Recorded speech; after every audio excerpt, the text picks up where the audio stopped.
Hello అండి. ఈ చలికాలంలో వేడి వేడిగా సాంబార్ ఇడ్లీ తింటూ ఉంటే ఎంత బాగుంటుందో కదా.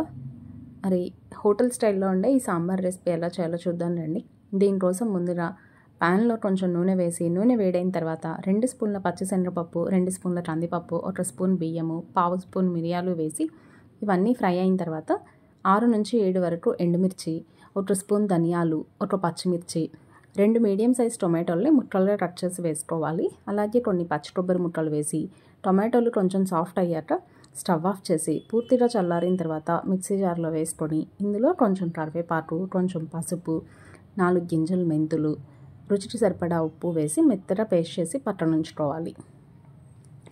ఇప్పుడు స్టవ్ మీద వేరే గిన్నె పెట్టుకొని అందులో కొంచెం నూనె వేసి ఇందులోనే ఆవాలు, జీలకర్ర, ఎండుమిరపకాయ, కొంచెం కరివేపాకు వేసి ఇవి చిటపటలాడిన తర్వాత ఇందులో ఒక ఉల్లిపాయ, క్యారెట్, బంగాళదుంప తీసుకొని చిన్న చిన్న ముక్కలుగా కట్ చేయాలి.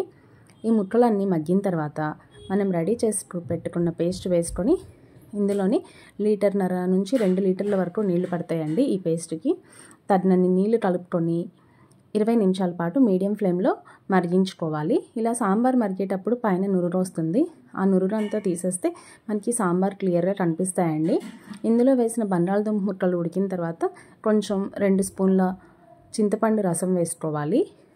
అలాగే 1 స్పూన్ బెల్లం, 1 స్పూన్ పంచదార వేసుకొని మరో 10 నిమిషాలు మరిగించి చివరిగా కొత్తిమీర వేసుకుంటే మనకి ఎంతో రుచిగా ఉండే వేడి వేడి సాంబార్ రెడీ అండి. ఈ రెసిపీ మీకు నచ్చినట్లయితే వీడియోని లైక్ చేసి షేర్ చేయండి. అలాగే ఛానల్ని సబ్స్క్రైబ్ చేయండి.